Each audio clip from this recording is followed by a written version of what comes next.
Today on the news and why it matters, Impeachment Watch 2019. It is happening today. We have got the latest for you ahead of the vote. Also, the Omnibus bill that no one's talking about. Yeah, you're really going to want to hear what's in this bill if you care about spending. You're going to be shocked. Got a lot coming up, and it starts right now.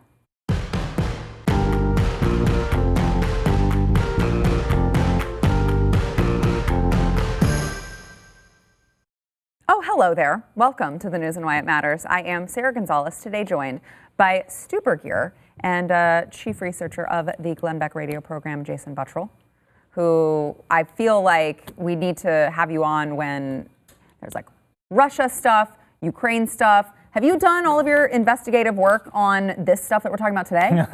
I refuse to read some of these things because I've read way too many bills, investigations. I'm calling it quits. You're off. Yeah, you're off for the holidays. I'll leave already. like Daniel Horowitz. This is all you. Some stuff Omnibus this is all you. I'm quitting at least until next year. Well, you'll be on the next farm bill, I hope. Farm bill. Oh Okay, hold me back. Please don't get him started. Got a lot coming up. First, we want to thank our sponsor, NetSuite. So if you are a small business owner, you already know this. I don't have to tell you, but if you don't know your numbers, you don't know your business. You're not going to know how to grow your profits because knowing your numbers is the key to maximizing your profits, to growing your business. That is why NetSuite by Oracle, they have set out to solve that problem. And so, you got one, little portal running here that's like, this is my financial program here. This is my HR program here. This is my accounting software. You don't want to do that. That's not going to help you know your numbers, and that's not going to help you be efficient. So NetSuite by Oracle, they put all of your finances, all of your everything that you need to run your business in one place. And NetSuite customers grow 3 times faster than the S&P 500. Yeah. So if you like making money, and you like growing your business, if you like capitalism and you're not like one of those Bernie bros who like whines and complains all the time because people are becoming billionaires, if you want to actually become a billionaire, you got to go to netsuite.com/Y. You can set up a free demo. All right, listen, I'm saying the words free, and I really mean free. It is a free demo and also a free guide, 7 key strategies to grow your profits. That is netsuite.com/Y. I mean, only if you're in it to make money, which is why all of us are in it, because we're all just terrible Americans, selfish, entitled Americans who like to make money. Yeah, don't be ashamed. Go to netsuite.com/Y, get your free demo and your free guide today. All right. I'm so tired of talking about this, you guys. We could tell. So tired of talking about this.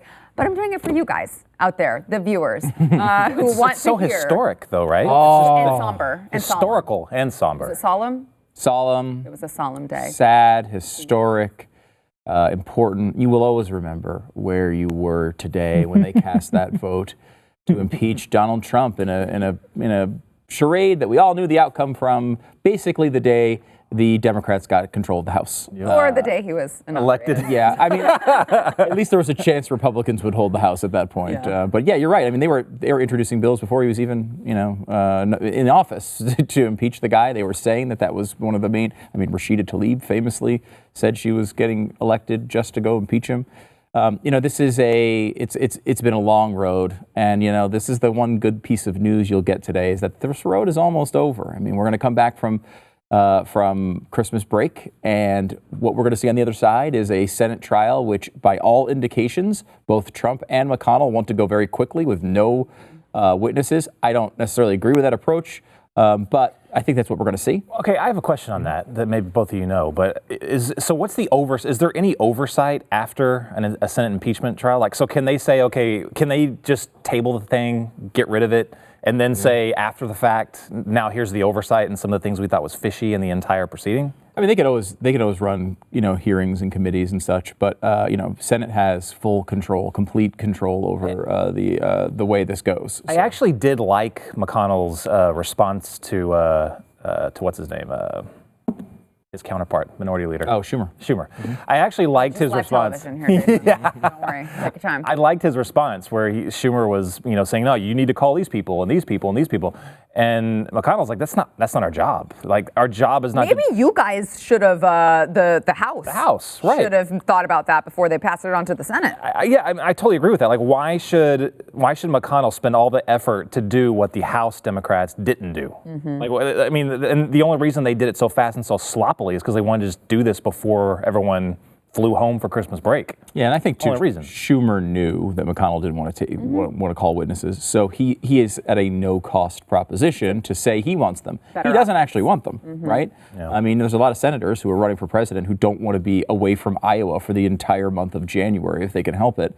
I don't think there's any realistic, reason they're going to actually get these people up there. The only reason they're doing that is like if, let's say, McConnell goes down the other route and starts calling witnesses, they want to be on record saying that, well, we wanted these people. But I mean, I don't think it's going to happen. And that part of it I do think is unfortunate. We do have a lot of information that the American people should be able to see and have a full investigation on. I don't think that's going to happen with the Senate trial, unfortunately. But, it's tough. If you are Donald Trump, if you're Mitch McConnell, you have a bunch of people who are in purple states that are running for Senate, that you don't necessarily want to have them cast those votes. They're cowards on that every single time. And in addition, they're looking at this and they're like, we won, right? The American people looked at this and said, before it started and said there was about a 50% or 45 to 50% wanted to impeach him. They went through the whole process and still 45 to 50% want to impeach him. Nothing happened. So let's take our win and get back to normal business. I am interested on what this does going forward to the next election, because you were just talking about on Glenn's show, there's a lot of people. If you look at the numbers and you look at how some of the people and there's 31 Democrats basically that are in Trump, basically Trump country, and they were elected. I believe it's MAGA country. MAGA land. They were elected pretty much because they were considered bipartisan. And everyone thought that the moderates in those states, like Oklahoma, South Carolina, they all thought that this new Democrat they were electing was pretty much going to vote along GOP lines. Everyone was predicting that. Every single analyst. You were just pointing out some of the percentages. Like 75% is how much they thought their issues were going to toe the line of GOP issues. And what they found out was they were vastly different. It was actually 85 to 90% the opposite direction. So it's not what the voters wanted. And now there's this impeachment. There's been town halls. There was a town hall recently up in Oklahoma for, I can't remember her name, but for that representative that was elected up there. And that's actually their main one in Oklahoma City, Oklahoma County. But the town hall people were like, what are you doing? This is not why we elected you. This is not why we put you here. Oh, was it Slotkin? No, Kendra something. Okay, so I saw Slotkin and I saw even Adam Schiff was having a town hall. And I don't know if they were just like plants, but they came up and they were hitting him hard for, you're lying, you're a liar, this is treasonous, we don't want you to do this. I mean, it was awkward. I like this country, but I am not dedicated enough to it to go to an Adam Schiff town hall. That is like, you might as well just stick a fork in your eye. That is terrible. That's terrible. Communist. Adam Schiff. No, it's I think a road that is going to hurt some of these Democrats. They have wiggle room here. They could lose 16 Democrats and still get this thing through. Part of me thought that they might let that get up to 8 or 9 or 10. A lot of times they'll do that. They'll let a little bit of dissent happen. They're not going to let it fail, but they'll let a little dissent happen so that they can go back to their people and say, look, I really thought about this, and I said I'm not going to impeach Donald Trump. When you're there's one representative, I can't remember the name, was in a plus 14 district for Donald Trump. Plus 14, that's not, he has no right winning that district in the first place. No right, but he shouldn't win that district if there's a competent opponent. Wasn't the upstate New York one like plus 15? Was it I really? believe? Yeah. That's New York, upstate New York. Oh, and coincidentally, that congressman only won, or the Democrat only beat the incumbent by 2 percentage points. Very, very close. But now the person that was unseated, since the current congressman in upstate New York said that he was going to vote for impeachment, she was like, I'm coming back and taking my seat back. She'll probably get it too. Yeah, that is the thing too, and we saw this. This is one thing that a lot of when they look ahead, they forget a lot. We saw it with Barack Obama, in that Barack Obama had a really rough time in the midterms of his first term. in both terms. But I mean, the first one was that Tea Party election. It was the biggest wave in 100 years. And people looked at that and they said, okay, well, the Tea Party came in, huge wave election. Things haven't really improved from there. I mean, a little bit on the edges, but like there's still lots of controversy. Obamacare is way underwater still. There's a lot of hope for Mitt Romney there to become president of the United States on the Republican side. And it wasn't able to happen because people went back to that Obama idea of big personality. They had a good 2012 and then again in 2014 fell off. You could see that happening here. I mean, the Republicans had a bad 2018. I mean, for all the, the winning that Trump, talks about, and he obviously did win his election and he's had some victories here, but like 2018 was pretty bad. Mm-hmm. There's a good chance, however, that people are more locked into just Trump as a person rather than the Republican Party generally, or the ideas that they're talking about. They like Donald Trump. So when he's on the ticket again, we may see a lot of those things come back. And those people who are on that fence, it's one thing to buck your party and say, you know what, I'm going to say Trump shouldn't be impeached, even though I think he did something wrong. To actually vote for impeachment, I mean, you're going to lose anyone who's voting for Donald Trump at that point. And I don't know if you can win those districts without him. Yeah, you joked earlier, we were being sarcastic, and you joked that this was such a historic vote. But, I mean, I do think there's some truth to that, not for the reasons that the Democrats say. And President Trump kind of alluded to it in his letter that he sent to Nancy Pelosi. It's a 6-page letter. If you listen to CNN, they would tell you that it was very shocking. Yes. Very shocking that Donald Trump sent a scathing letter to Nancy Pelosi. No, it's not. Well, it's only because he acts that way every single time. Right. If you've ever paid attention to Donald Trump, at least for 10 seconds in his life, you would not be surprised by this at all. But he slammed, of course, the Democrats for their, quote, unprecedented and unconstitutional abuse of power. He said that the Salem witch trials afforded, quote, more due process than the Democrats' partisan impeachment inquiry, and that the Democrats are actually the ones who are interfering in America's elections and obstructing justice. Don't disagree with him there. Nancy Pelosi was asked for her response to Donald Trump's letter, and this is what she said. The reaction to the president's letter? No reaction. It's ridiculous. You have no reaction? Why not? No, I haven't really fully read it. We've been working. I've seen the essence of it, though, and it's really sick. Does she ever fully read anything? No. Has she ever fully read anything in her life? We have to pass the bill so you can find out what's in it. We haven't really read it. Oh, I haven't read the letter, but I can tell you it's really sick. It cracked me up. Like I read it and it was literally like a page turner. Because usually I just skim those things. Yeah. It was like, it's going to be good. Right. Like so, I write for people, and sometimes it's a challenge.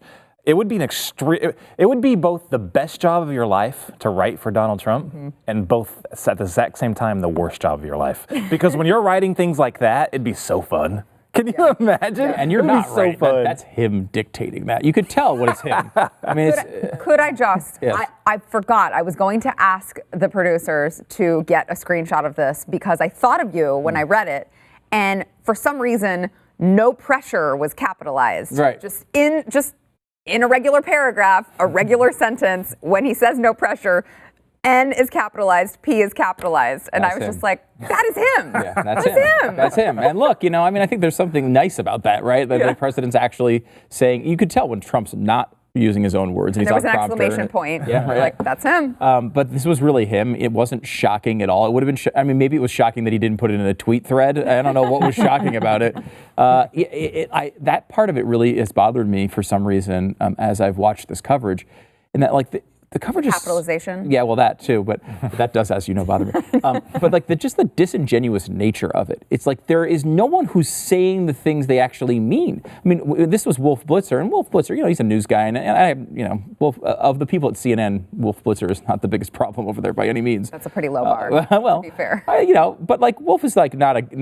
He's I definitely think Brian Stelter. Yeah, he's not like a hardcore opinion. He's not Don Lemon or Chris Cuomo or anything like that. And he just said it like it's shocking, and it's like that has become such a frequent like tick of their language. Like it's not shocking to anyone. Everyone knows how Donald Trump reacts in these situations. He didn't come up and write some eloquent prose. He just came out and talks the way he does, and he's insulting, and he's saying he was wronged. It's what he does in every single situation. How can you possibly be shocked by this? It's not shocking at all. It's that thing of like, being fake. They're trying to like constantly elevate these situations to higher and higher importance levels. It's so similar to what they're trying to do with global warming. And that you can look at some scientists who are really worried about some of the stuff and are concerned about how we're going to deal with it. But when you come in and every single time any report comes out, you go to the worst case scenario, the thing the least likely to happen, you highlight all of the worst things out of that scenario, and you say every single day you just go deeper into the Greta bandwagon, where you say we have to do more and more and more and more, and the consequences are more and more dire, and the steps we have to take are more and more drastic and draconian. And at some point, people just tune it out. And I swear that's where the American people are on this impeachment. Yeah. You would think that they would have learned from the movie Chicken Little, but apparently they did not. When we come back, the Omnibus, the spending bill that you're probably not going to hear about, all of these little crazy things that were snuck in there, but you really should care. We'll tell you why it matters when we return.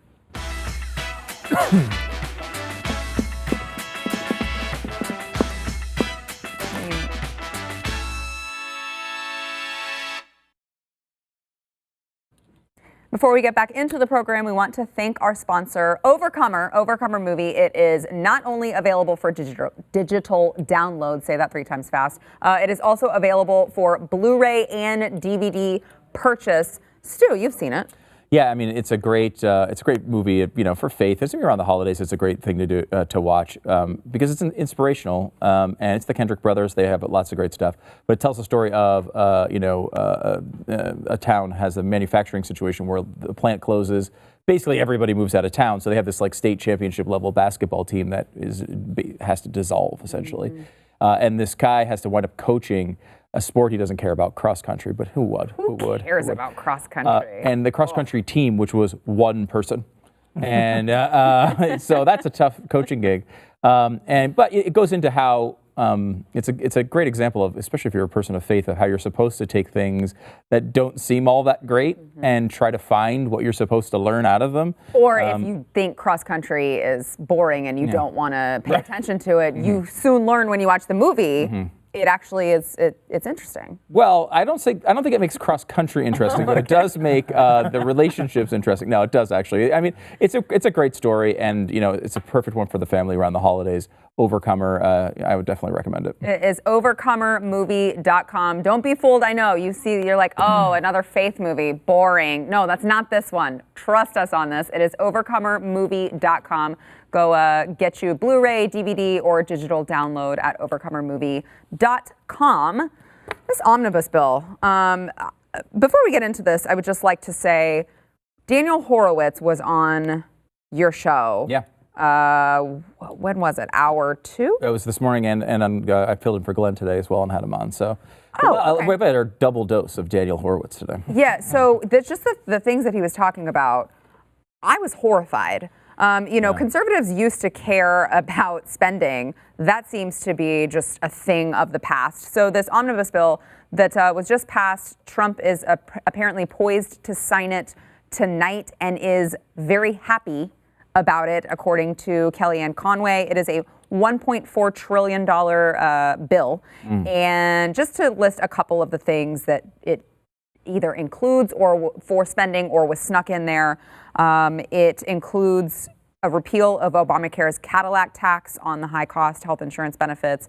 It also raises the tobacco buying age to 21, which unbelievable. How is that not? Bill? I mean, like in all seriousness, how is that not a massive debate in this country? That's a big issue. Huge. You can't you're just throwing that in a 3,000-page bill, or that one's in the 2,000-page bill. Sorry, but still, like that is. Just that in and of itself should be an entire segment of the show. There's 5,000 examples like that in this bill, and there always is. You can't. They're saying you're adult enough to grab a rifle and die for the country at 18 years old, but not have a smoke break. Yeah. That is absolutely asinine and stupid. I mean, that is big government right there. That's how dumb big government is. Yeah, I mean, look, I always feel like the right way to err is getting less government involved in things. I mean, we had that, we talked about the, I think it was on this show or was it on radio? I'm getting all confused, but about this whole kind of inter-squabble porn debate that's gone on the conservative thing. Yeah. And, I'm very much on the rights-based conservatism sort of path, where I know the other one was common good conservatism under Ben Shapiro's construct of it, which I liked. But like, you know, it's interesting to see that like some of the people who are for banning porn are against raising the cigarette age from 18 to 21. Like I think it's just a fascinating thing. We draw these lines around certain things that we have. The better idea is to keep everybody out of it. But again, this is just like one little thing. Donald Trump promised he would not sign another bill like the last time he did this Omnibus bill. And he, I guess, isn't lying technically because last time it was 1.3 trillion and this time it's 1.4 trillion. So technically, I guess, signing this, it is different. Not the right way, though. And I don't know why, you know, Trump is so good at disrupting these normal flows of information, of the way things get done. You know, I mean, he's famously stopped doing the press briefing. Like, no one thought you could stop doing the press briefing. He stopped doing the press briefing. Like, why he can't stand up and say, you know what, I'm not going to spend $1.4 trillion. No, I'm not going to get rid of all these taxes to pay for Obamacare so you can have it for free with no consequence. These things are, it's just a weird, it's a situation. He just does not honestly seem at all interested in curbing spending. It just doesn't seem like it's his thing. And just to let me just throw in a few more that the spending bill includes. $1.375 billion for some barriers on the U.S.-Mexico border. $25 million for gun violence research. This is the first time that effort has received funding in 2 decades. And then you've got your defense spending, security grants, stuff like that. But then $9 billion for the EPA and Liberian amnesty and pathway to citizenship and paid leave, paid family leave for federal workers who, you know, already have more benefits than us little people. So there was a lot of federal worker additions in here, the federal, and then raising their pay and all that stuff. Glad they got that in there. I just want to give you guys more money. That's what I was going to say before. This trajectory is scary. Because I was looking at the numbers a while back, and we're spending money as if we're in a major world war. That's how we're spending money right now. But it's pretty much peacetime at the moment. We're doing things everywhere, you know, little small things everywhere. But I mean, it's not like a major war, whether it's regional or global. But that's how we're spending, and this is under Republican leadership. So I mean, God forbid, who knows? You know, I don't know. Bernie Sanders would get elected. Like, how much more would spending go up over then? You know, actually, what would happen was then the Republicans would be like, "Oh, stop! Oh my gosh! Oh gosh, we really mean it this time." I remember when Obama was there, the Republicans were huge on unfunded liabilities. Got to do something about these unfunded liabilities. We will not approve this, this bill. We're not going to vote for it. Where'd those guys go now? Because those liabilities are still unfunded, and it's who knows? I want to give like a double or triple, but it's probably quadrupled the amount that's unfunded. Yeah, I mean, we were really good during the Obama administration at watching the other hand when there was a big thing going on. Like here, this is the impeachment. What's going on?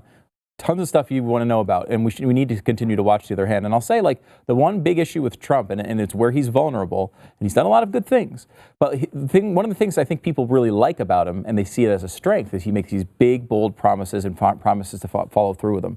But it's actually his weakness. When he says, I'm going to get a new trade deal, he winds up giving massive giveaways to Democrats and unions to get the trade deal done. Because in his mind, he's promised it, and I got to get it done no matter what. The same thing with the wall. That $1.375 billion in funding for the wall is inconsequential overall, but he's going to be able to say he built the wall, and they probably extracted $100 billion in concessions to give him that $1.375. He's not focused enough on the details to get away with that. It's just get it done, get it done, get it done. And when you say get it done, a lot of times you cross lines that you shouldn't be crossing. I do think he's doing that a lot right now. And it's happening behind this wall of impeachment where we're not really paying attention to it, but it doesn't make it any less important. Yeah. So if you care about spending, maybe worth, I don't know, a phone call or tweet him. Tweet Donald Trump. He's poised to sign it again tonight. Not that us little people can do anything about it, but you might as well try. Back in a minute. Just to see who in the Senate votes for it, because there's, I mean, some of the people. So for those of you who are super last-minute shoppers and you're like, oh, I don't know what to get, this really awesome person in my life who has such good taste that they really enjoy all of the Blaze programs, the news and why it matters, most importantly, obviously, and you don't know what to get them, we've got a great idea for you. You can go to BlazeTV.com. You use promo code NEWS20 off. You will get not only a 30-day trial, but you will get $20 off of any annual subscription. So then you're saving money and you're getting someone something really awesome. I mean, you're saving enough money for multiple Taco Bell extra value. Oh my God. That's very true.